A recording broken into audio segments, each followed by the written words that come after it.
Assalamualaikum warahmatullahi wabarakatuh. A'udzubillahi minasyaitonirrajim. Bismillahirrahmanirrahim. Rabbi shrahli sadri wa yassirli amri wahlul 'uqdatam min lisani yafqahu qawli. Amin ya rabbal alamin. Yang terhormat Ibu Inayatul Farihah MPD selaku dosen pengampu mata kuliah ilmu pendidikan dan teman-teman yang berbahagia. Perkenalkan, nama saya Rafiul Hidayati, NIM 1234020, Prodi PGMI, mahasiswa semester 3, Sekolah Tinggi Agama Islam Wali 9 Semarang. Video ini saya buat bertujuan untuk memenuhi tugas ujian akhir semester mata kuliah ilmu pendidikan. Baik, langsung saja. Saya akan menjelaskan 13 materi yang telah dipelajari selama satu semester ini. Yang pertama yaitu memahami makna dan hakikat pendidikan. Makna pendidikan.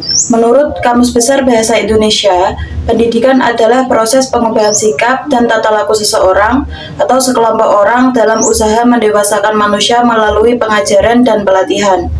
Ki Hajar Dewantara mengartikan pendidikan sebagai usaha menuntun segenap kekuatan kodrat yang ada pada anak agar dapat mencapai kesempurnaan hidup. Hakikat pendidikan. Hakikat pendidikan adalah proses interaksi manusia yang bertujuan untuk mengembalikan potensi individu, mencakup aspek jasmani, akal, dan jiwa.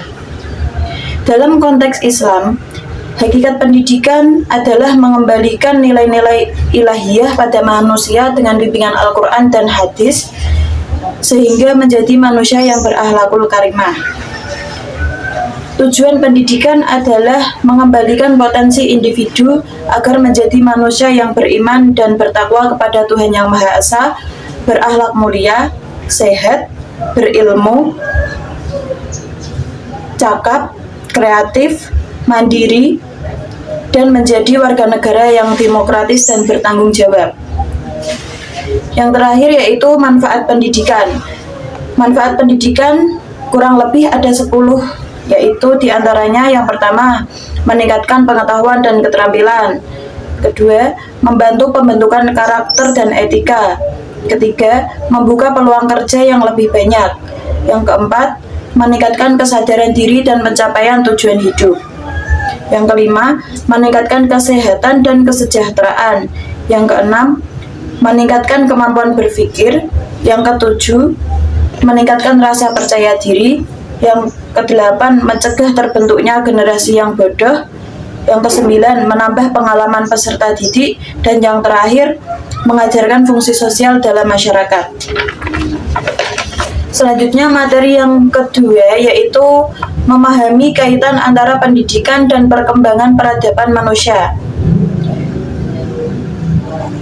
Peradaban adalah segenap perilaku sopan santun dan tata krama yang diwujudkan oleh manusia dari waktu ke waktu dalam segala bidang kehidupan. Ciri-ciri perkembangan peradaban manusia ada 3. Yang pertama, adanya organisasi sosial. Yang kedua, berkebudayaan tinggi. Dan yang terakhir, cara berkehidupan yang sudah maju. Adapun kaitan pendidikan dan perkembangan peradaban manusia yaitu saling berkaitan. Peradaban hidup yang bermutu adalah peradaban yang dibangun oleh pendidikan. Membangun peradaban harus dimulai dengan membangun pemikiran masyarakat yang diselenggarakan melalui pendidikan. Selanjutnya materi yang ketiga yaitu memahami unsur-unsur yang ada dalam proses pendidikan.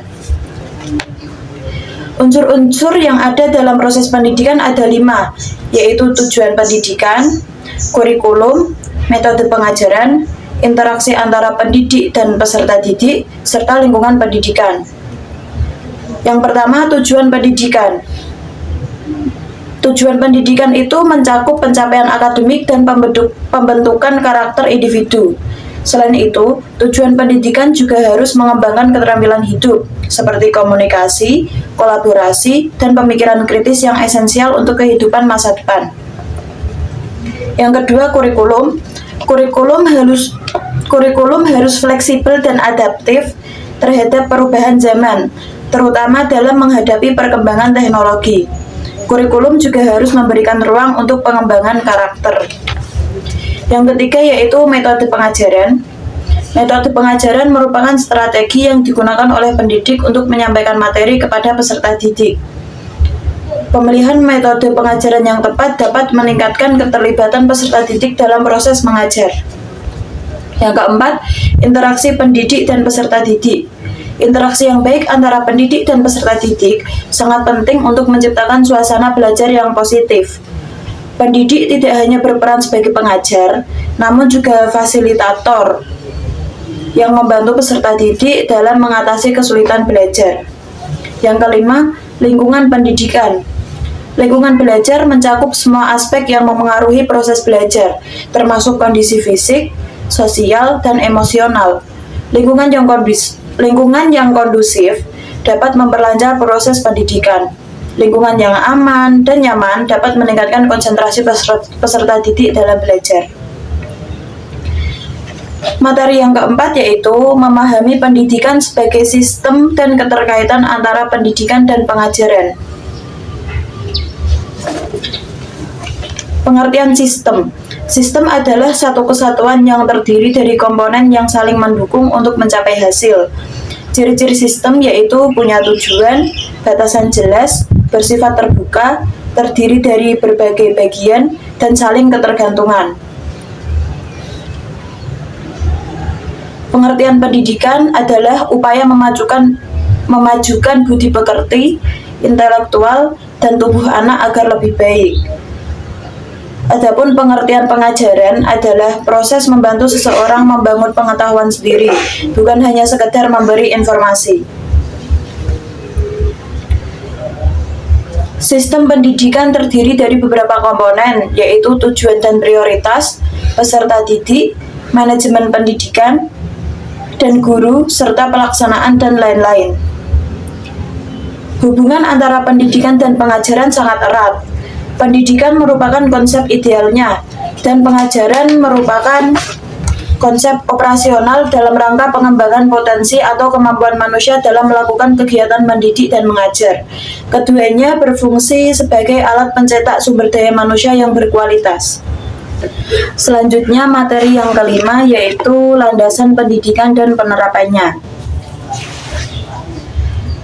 Landasan pendidikan adalah pijakan dasar yang digunakan dalam dunia pendidikan. Landasan pendidikan memiliki peranan penting dalam menentukan tujuan pendidikan.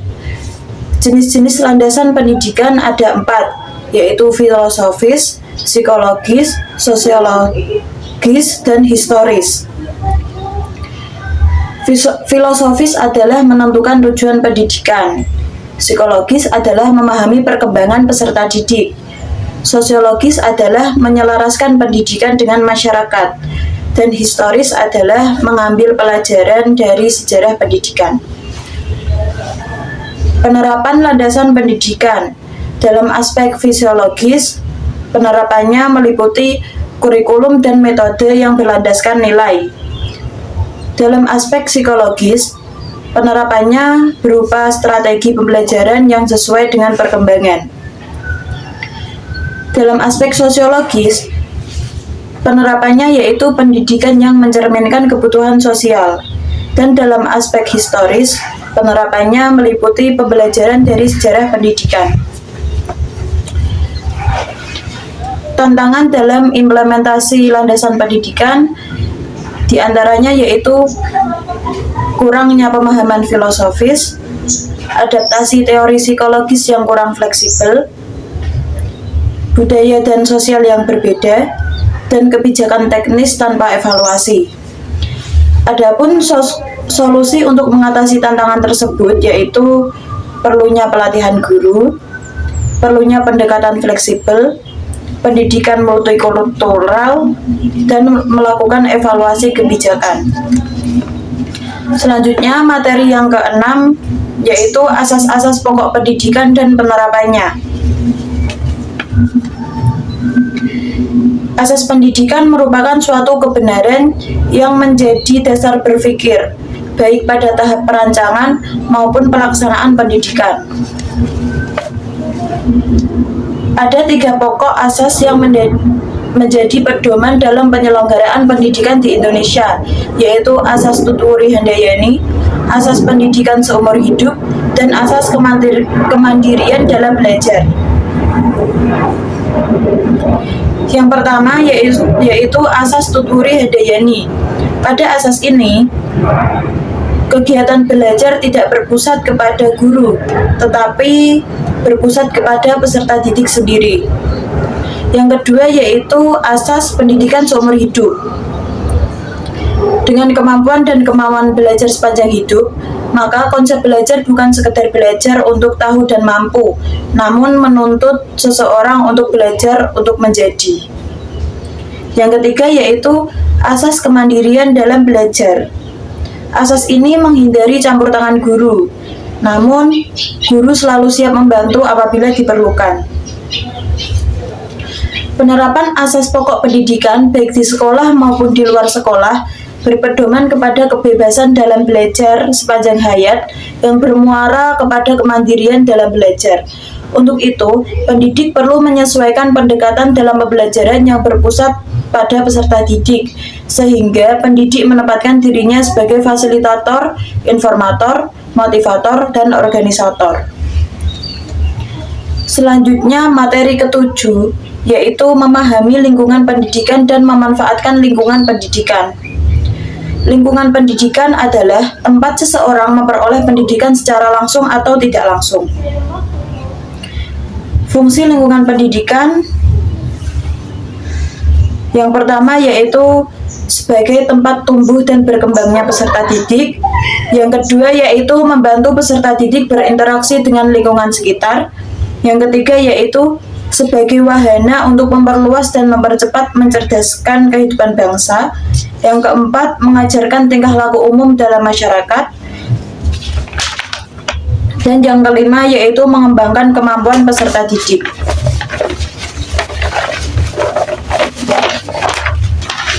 Ragam bentuk lingkungan pendidikan ada 3. Yang pertama, lingkungan keluarga. Lingkungan keluarga adalah tempat anak dilahirkan sekaligus tempat pertama kali anak mengenal nilai dan norma.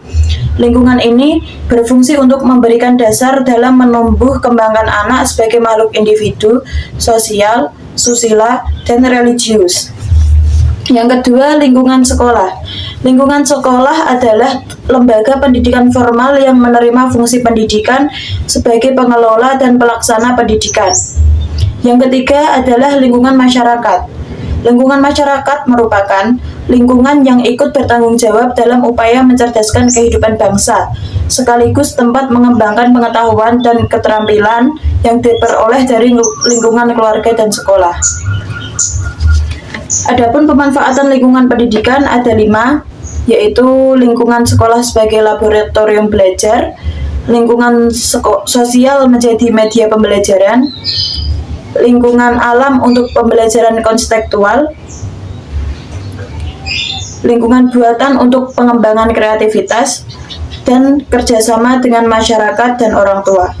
Selanjutnya materi yang ke-8 yaitu pendidikan sepanjang hayat. Pendidikan sepanjang hayat atau long life education adalah prinsip pendidikan yang menyatakan bahwa pendidikan itu berlangsung seumur hidup manusia, sejak lahir sampai akhir hayat manusia. Tujuan pendidikan sepanjang hayat yaitu yang pertama, untuk mengembangkan potensi kepribadian manusia. Yang kedua, untuk menumbuhkan kesadaran bahwa proses kehidupan manusia bersifat hidup dan dinamis. Yang ketiga, untuk mengembangkan dan meningkatkan harapan hidup manusia. Bentuk dan cara pendidikan sepanjang hayat. Yang pertama yaitu belajar berkesinambungan, di mana dengan terus-menerus belajar, maka manusia tidak akan ketinggalan zaman. Yang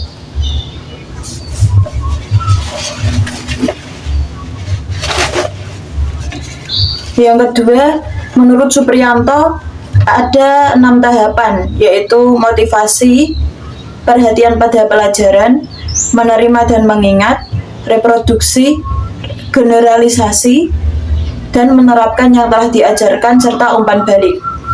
Selanjutnya materi yang ke-9 yaitu memahami cara mengidentifikasi masalah pendidikan dan kategorisasi permasalahan pendidikan. Hakikat masalah pendidikan adalah ketidaksesuaian antara harapan dan kenyataan dalam lembaga pendidikan, mencakup kualitas pengajaran, aksesibilitas, relevansi kurikulum, kesetaraan pendidikan, serta motivasi peserta didik. Kategorisasi permasalahan pendidikan ada 7. Yang pertama yaitu masalah pemerataan pendidikan adalah upaya menyediakan kesempatan seluas-luasnya bagi seluruh warga negara untuk memperoleh pendidikan. Yang kedua yaitu masalah kuantitas pendidikan yang berkaitan dengan keterbatasan daya tampung sekolah, terutama di daerah terpencil. Yang ketiga yaitu masalah kualitas pendidikan, meliputi rendahnya kualitas sarana fisik, rendahnya kualitas guru, rendahnya kesejahteraan guru, rendahnya prestasi siswa, kurangnya pemerataan kesempatan pendidikan, dan mahalnya biaya pendidikan. Yang keempat yaitu masalah efisiensi pendidikan. Masalah ini berkaitan mengenai pemanfaatan sumber daya yang belum mencapai tujuan pendidikan yang diharapkan. Yang kelima yaitu masalah efektivitas pendidikan, meliputi komponen yang tidak terlaksana dengan baik, strategi yang kurang tepat, dan evaluasi yang tidak sesuai rencana.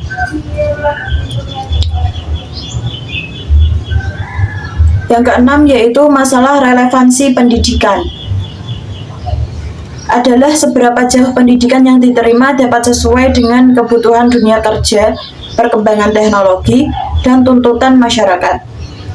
Dan yang terakhir yaitu masalah perkembangan teknologi informasi dan komunikasi atau TIK, yang sebagian besar lebih diambil dampak negatif daripada positifnya. Masalah pendidikan di Indonesia sangat kompleks dan membutuhkan solusi yang komprehensif. Pemerintah, masyarakat, dan semua pihak terkait perlu bekerja sama untuk mewujudkan pendidikan yang berkualitas, merata, dan relevan bagi semua.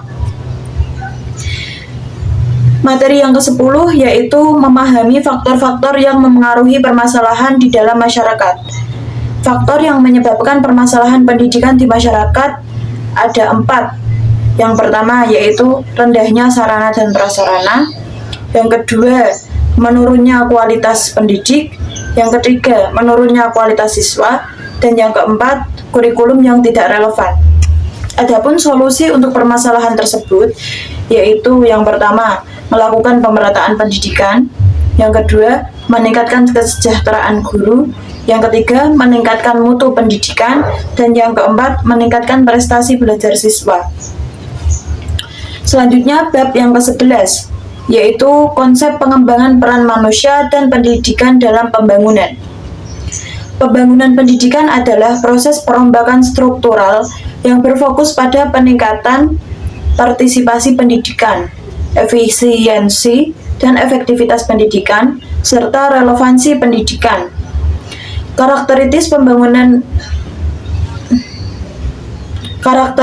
pembangunan nasional adalah pengamalan Pancasila dan pembangunan manusia seutuhnya. Pembangunan nasional dilaksanakan secara berencana, menyeluruh, terpadu, terarah, bertahap, dan berkelanjutan. Peran manusia dalam pembangunan ada 2, yaitu yang pertama sebagai produsen yang menciptakan gagasan, mengelola, dan melaksanakan operasi teknis pembangunan.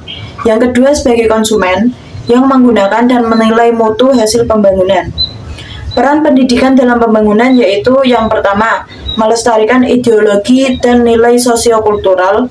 Yang kedua, mempersiapkan tenaga kerja. Yang ketiga, memerangi kemiskinan dan kebodohan. Dan yang terakhir, mendorong perubahan sosial. Selanjutnya materi yang ke-12 yaitu memahami pentingnya usaha pembaruan atau inovasi pendidikan. Inovasi pendidikan itu penting karena yang pertama untuk tantangan zaman dan yang kedua untuk meningkatkan kualitas. Usaha pembaruan pendidikan menjelajahi berbagai upaya, yaitu Yang pertama, proyeksi perintis sekolah pembangunan. Yang kedua, pembaharuan sistem pendidikan kependidikan. Dan yang ketiga, meningkatkan daya tampung perguruan tinggi. Inovasi dalam metode pembelajaran ada dua, yaitu yang pertama pengajaran sistem modul. Modul adalah program pengajaran yang disusun secara sistematis, operasional, dan terarah untuk digunakan oleh peserta didik. Tujuannya adalah untuk meningkatkan efisiensi dan efektivitas belajar mengajar di sekolah. Yang kedua yaitu pengajaran alam sekitar, yaitu dengan mendekatkan peserta didik dengan lingkungan sekitar, menekankan pembelajaran langsung melalui pengalaman dan observasi. Pembaharuan kurikulum disesuaikan dengan perkembangan zaman. Yang pertama, kurikulum 2013 berorientasi pada pengembangan karakter siswa. Yang kedua, kurikulum Merdeka merupakan kurikulum terbaru yang lebih fleksibel terhadap kebutuhan siswa. Selanjutnya, model-model inovasi pendidikan. Yang pertama yaitu model penelitian, pengembangan, dan difusi. Berfokus pada penelitian, pengembangan, dan difusi inovasi pendidikan. Yang kedua yaitu model konfigurasi, merupakan pendekatan komprehensif untuk mengembangkan strategi inovasi dalam situasi yang berbeda. Yang ketiga yaitu model pengembangan organisasi, berpusat pada sekolah sebagai organisasi, mendorong sekolah untuk memecahkan masalah pendidikan sendiri. Model inovasi pendidikan ada dua. Yang pertama, top-down model, yaitu inovasi yang diciptakan oleh pihak tertentu dari atasan dan diimplementasikan pada bawahannya. Yang kedua, yaitu bottom-up model, yaitu inovasi yang berasal dari bawah, berdasarkan ide, kreasi, dan inisiatif dari pendidik, masyarakat, dan lembaga pendidikan. Inovasi dalam pendidikan merupakan kunci untuk membangun pendidikan yang berkualitas dan relevan dengan kebutuhan zaman. Dengan memahami berbagai model dan upaya pembaruan, kita dapat bersama-sama memajukan pendidikan di Indonesia. Selanjutnya, materi yang terakhir yaitu memahami cara menganalisis sistem pendidikan nasional. Sistem pendidikan nasional adalah keseluruhan komponen pendidikan yang saling terkait secara terpadu untuk mencapai tujuan pendidikan nasional. Selanjutnya, bab yang terakhir yaitu memahami cara menganalisis sistem pendidikan nasional. Sistem pendidikan nasional adalah keseluruhan komponen pendidikan yang saling terkait secara terpadu untuk mencapai tujuan pendidikan nasional. Tujuannya yaitu untuk mengembangkan kemampuan dan membentuk watak serta peradaban bangsa yang bermartabat dalam rangka mencerdaskan bangsa. Menurut Undang-Undang Republik Indonesia Nomor 2 Tahun 1989, Bab 2, Pasal 3, pendidikan nasional berfungsi untuk mengembangkan kemampuan serta meningkatkan mutu kehidupan dan martabat bangsa Indonesia dalam rangka mewujudkan tujuan nasional. Visi dan misi pendidikan nasional. Visinya yaitu terwujudnya sistem pendidikan nasional sebagai peranata sosial yang kuat dan berwibawa untuk memperdayakan semua warga negara Indonesia berkembang menjadi manusia yang berkualitas, sehingga mampu dan proaktif menjawab tantangan zaman yang selalu berubah. Adapun misinya yaitu untuk mengupayakan perluasan dan pemerataan kesempatan memperoleh pendidikan yang bermutu bagi seluruh rakyat Indonesia. Jenjang program pendidikan nasional ada 3, yaitu pendidikan dasar, pendidikan menengah, dan pendidikan tinggi. Jenis program pendidikan nasional ada 7, yaitu pendidikan umum, pendidikan keagamaan, pendidikan akademik, pendidikan vokasi, pendidikan kejuruan, pendidikan khusus, dan pendidikan profesi. Adapun jalur program pendidikan nasional ada 6, yaitu jalur formal, jalur non-formal, jalur informal, jalur anak usia dini, jalur jarak jauh, dan jalur berbasis masyarakat.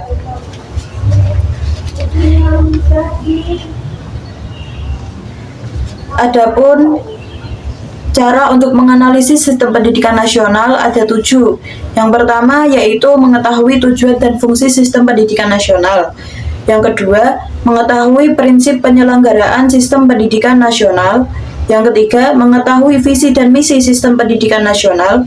Yang keempat, mengetahui komponen-komponen sistem pendidikan nasional. Yang kelima, mengetahui tantangan sistem pendidikan nasional. Yang keenam, mengetahui hal-hal yang perlu diperbaiki dalam sistem pendidikan nasional. Dan yang terakhir, mengetahui sistem pendidikan Indonesia saat ini.